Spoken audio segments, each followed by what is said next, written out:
Hello everyone, my name is Alicia Walton and I'm your instructor this semester. Welcome to English 2089, or Intermediate English. Today I'm going to be going over how to use our course Blackboard page. I'm going to briefly review our syllabus and then I will briefly review our schedule.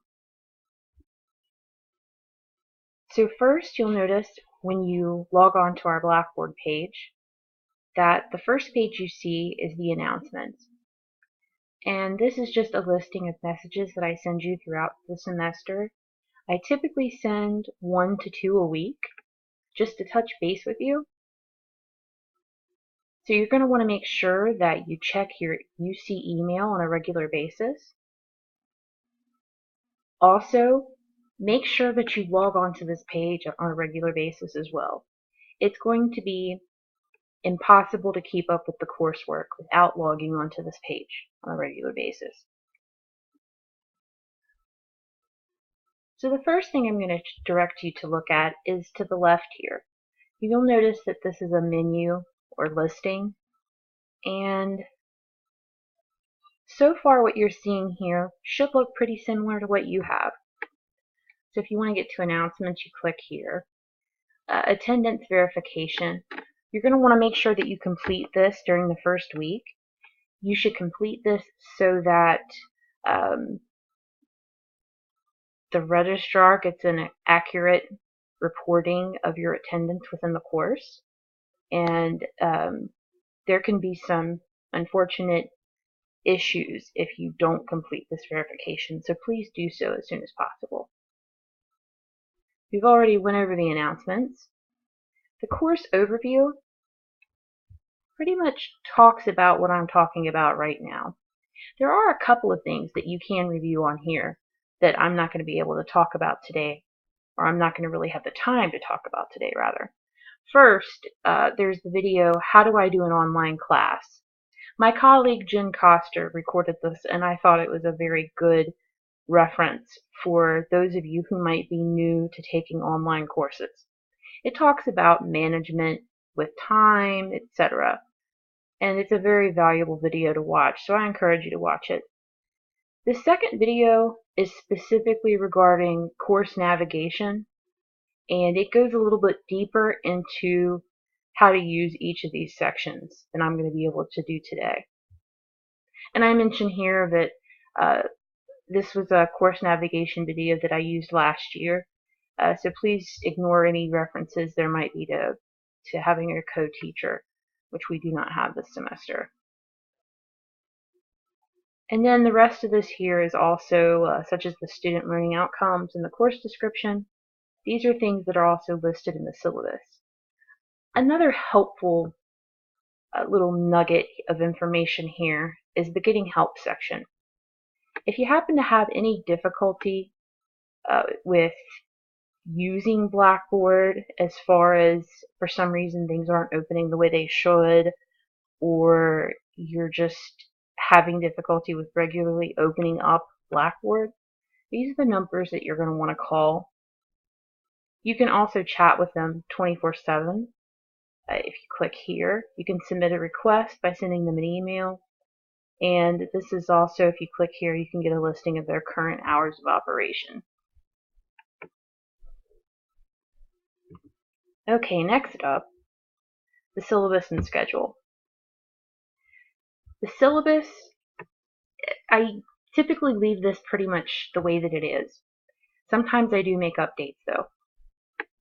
The schedule does get updated. And right here I list when it's last been updated. So the last time I updated the schedule was today. And I typically try to announce it when I make these updates too. So let's just take a look at the syllabus. So here's our syllabus for this semester. And it's pretty par for the course.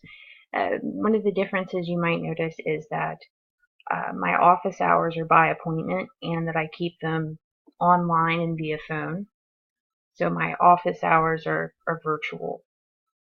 I can meet on campus if necessary. So if for some reason we need to make an appointment to meet on campus, I can do so.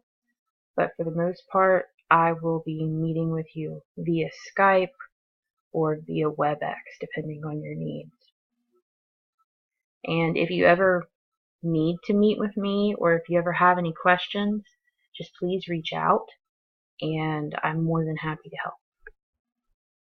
So 2089 is a mid-level composition course, and chances are you've already completed at least 30 credit hours, and you have definitely already completed the first year composition requirement. Our book for this semester is The Writing About Writing by Elizabeth Wardle and Doug Downs.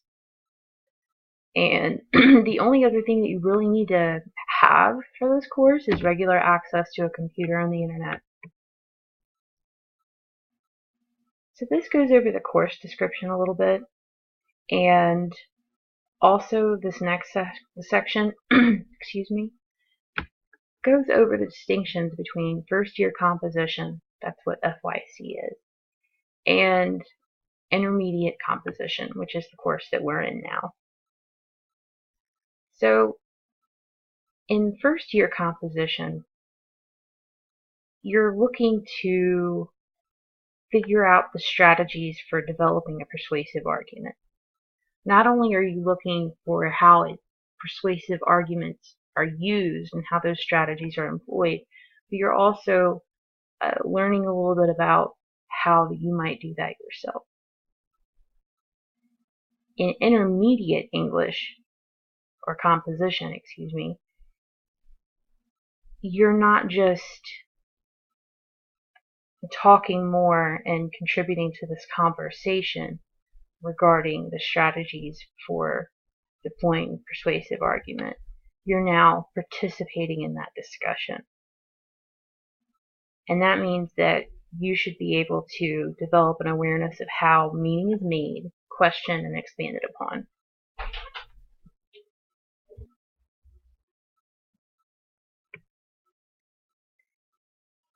And before I go into the course goals, I will say that this is a challenging course.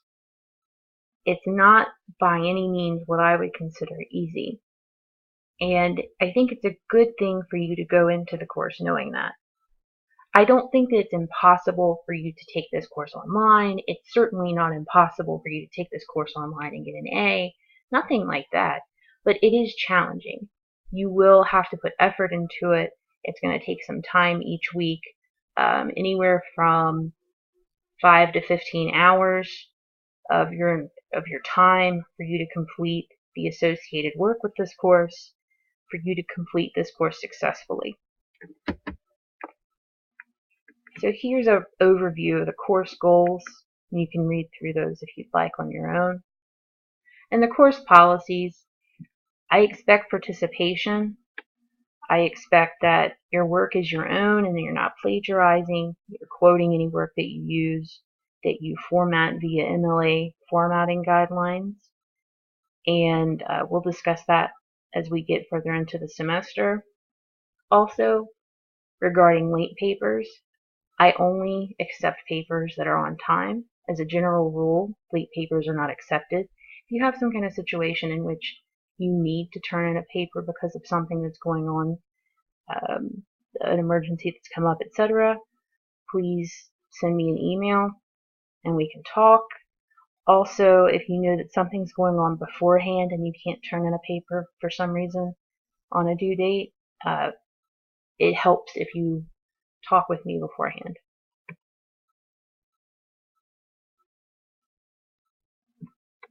So here's a bit of detail about the additional resources that are available to you. You can always reach out to tutors at the Academic Writing Center, and you can do this online, so you don't have to go to campus in order to use the writing tutors that are available to you. And of course, if you have any special needs, you can reach out to Disability Services. Also, if you have any special needs, please reach out to me and be sure to let me know or to give me the documentation that you have as well. Here's an overview of the grading, as well as our assignments for the semester. We have 3 major essays, and you have 1 proposal. The proposal itself counts for 5% of the grade, of your grade for the semester. It's more informal. However, essays 1, 2, and 3 are formal.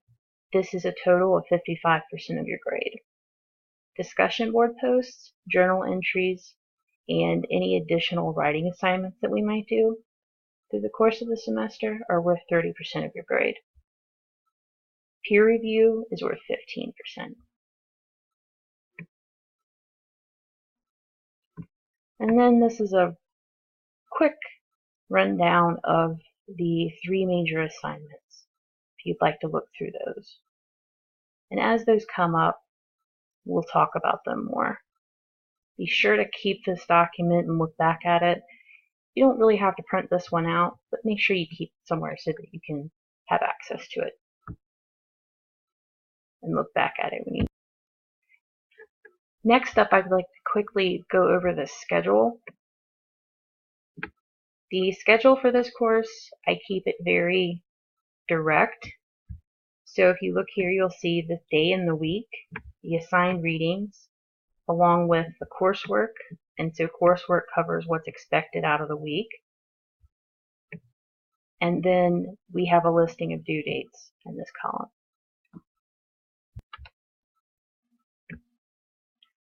I schedule the courses based on a Monday through Sunday week. And I've found so far that this gives people more time to be able to complete their work. Now, if you choose to not work on a Sunday or a Saturday each week, that's fine. Do your work in advance. So for instance, one of the assignments that's due this week is you should be posting a response to the discussion board, the intro discussion board post on Blackboard. This is due by May 13th by midnight. You can post this response on Friday or Saturday if need be. However, you cannot post this response the following day on the 14th. So there's some flexibility there. You can post it earlier, but you can't post it later.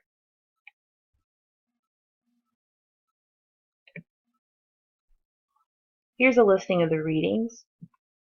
All of these readings come from the Elizabeth Wardle book, Writing About Writing. If I have PDF listed next to it, which some of these do, I include it as an attachment.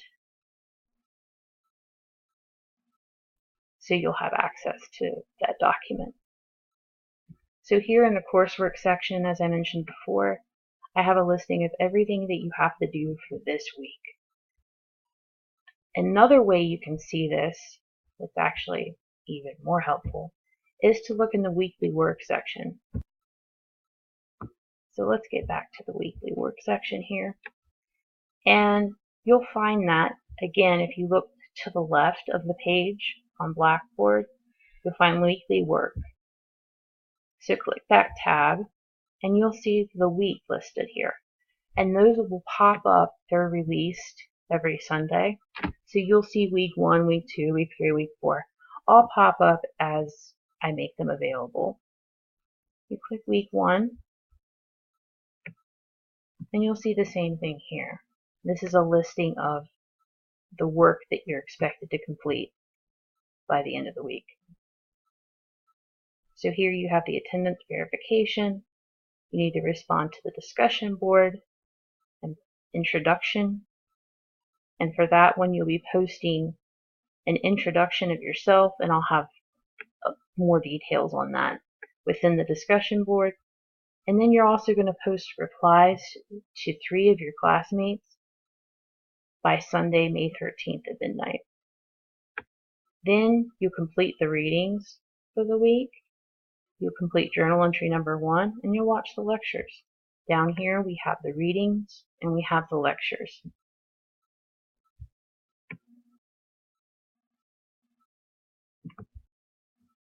To access the discussion board, sometimes these are actually highlighted, so you can go to it directly by clicking on it, and that's very helpful.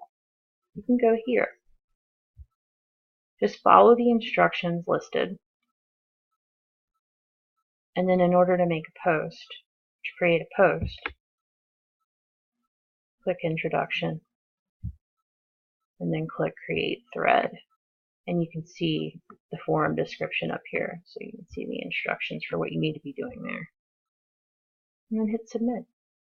Simple as that. And regarding the journal entries, you can access those via the Journal tab. Again, you'll see these as they're available. For this week, you'll just see journal entry number 1. You click this, and these journal entries are private. Only you and I can see them. The rest of the class cannot. So feel free to write whatever you want to write. I keep them private. And that's pretty much it here. You can scroll down a bit more and you'll be able to see some resources as well as the library page for English 2089 and a few other tabs that include research resources and MLA links as well. Well, that's it for now. Thank you so much for watching, and I look forward to working with you this semester.